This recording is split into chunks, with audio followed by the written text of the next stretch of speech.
कृष्णा, राधे राधे। कैसे हैं आप सब? कान्हा जी की कृपा से आप सब ठीक होंगे।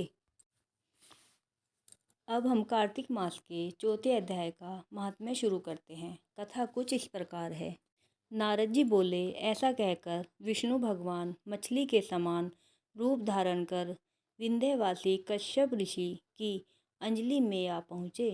कश्यप ऋषि ने दया करके उन्हें अपने कमंडलू में रख लिया। जब वह उनके कमंडलू में न समा सके तब उन्हें कुएं में डाल दिया। जब उसमें भी न वह मछली समा सकी तब उसे तालाब में फेंक दिया। जब तालाब में भी ना समा सकी तब उसे समुद्र में डाल दिया। वहाँ भी वह बढ़ने लगी। इसके उपरांत उस नारायण रूपी मत्स्य ने शंखासुर को मारा।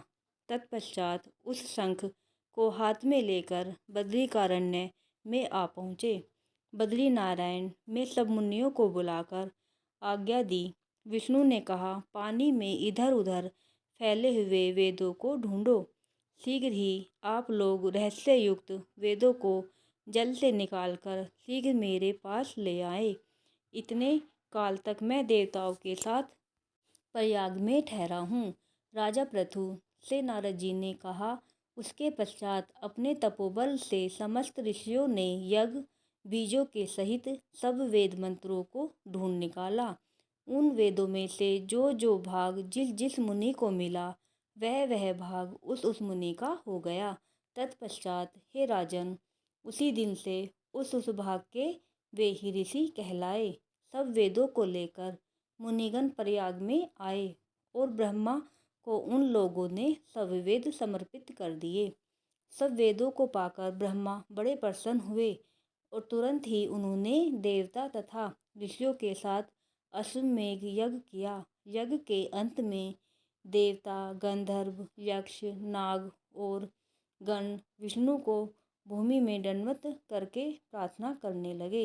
देवता गणों ने कहा कि हे देवों के देव, हे जगन्नाथ, हे प्रभु, हम लोगों की प्रार्थना सुनिए। हम लोगों के हर्ष का समय है, इससे आप हमें वरदान दीजिए। इस स्थान में नष्ट हुए वेद पुनः ब्रह्मा को मिले हैं।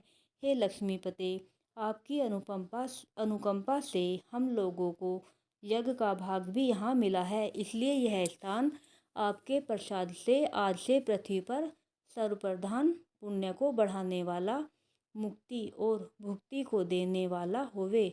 ब्रह्मा हत्यादिक महान पापों का नाश करने वाला आज का यह समय भी परम पवित्र और अक्षय फलदाता हो, ऐसा वरदान हम लोगों को दीजिए। श्री विष्णु भगवान ने कहा, आप लोगों ने जो कुछ कहा वही हमारा ध्येय है। जैसा आप लोगों ने मुझसे कहा है वैसा ही यह ब्रह्मा क्षेत्र जगत प्रसिद्ध होगा। सूर्यवंश में उत्पन्न राजा भगीरथ गंगा जी को यहाँ पर लेकर आएंगे। गंगा जी का सूर्यपुत्री यमुना जी के साथ यहाँ पर संगम होगा। आप लोगों तथा समस्त ब्रह्मादिक देवताओं के साथ मैं भी यहीं पर रहूँगा और यह स्थल तीर्थराज के नाम से प्रसिद्ध होगा। यज्ञ, दान, व्रत, हवन, जप और पूजादि कृत्य यहाँ पर सदा अत्यंत फल देने वाले होंगे और मोक्षदायी होंगे। 7 जन्मों के लिए हुए ब्रह्मा हत्यादि महापाप भी इस तीर्थराज में के दर्शन मात्र से उसी समय नष्ट हो जाएंगे। जो बुद्धिमान मनुष्य मेरे तीर्थराज में शरीर त्याग करेंगे वे मेरे ही शरीर में मिल जाएंगे, फिर उनका पुनः जन्म नहीं होगा। जो प्राणी यहाँ पर अपने पितरों के उद्देश्य से श्राद्ध करेंगे उनके पितर साक्षात मेरे समान रूप वाले हो जाएंगे। यह समय भी समस्त प्राणियों को महापुण्य फल देने वाला होगा। जो लोग इस तीर्थराज में मकर राशि के सूर्य माघ में स्नान करेंगे उनके समस्त पाप विनष्ट हो जाएंगे। मकर की संक्रांति होने पर माघ मास में प्रातःकाल स्नान करने वाले केवल दर्शन मात्र से सब पाप विनष्ट हो जाते हैं।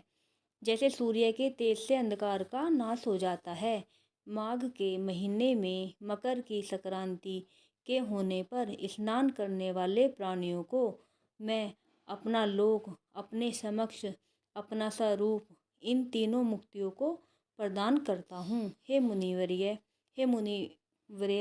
आप लोग मेरे शब्दों को सुनिए। मैं सर्वत्र व्याप्त रहता हूँ, सर्वदा बद्रिकारण्य में निवास करता हूँ। अत्यंत सैकड़ों वर्ष तप करने पर जो फल प्राप्त होता है, वही फल यहाँ पर एक दिन में मिल जाएगा।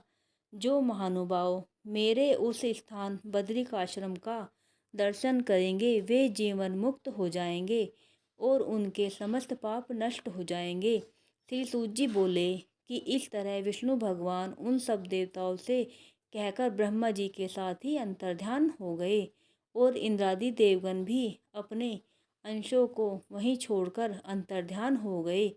जो प्राणी इसे शुद्ध मन से सुनेंगे अथवा सुनावेंगे, वे तीर्थराज प्रयाग और बद्रिकारण्य में जाने के समान फल को प्राप्त होंगे। राधे राधे।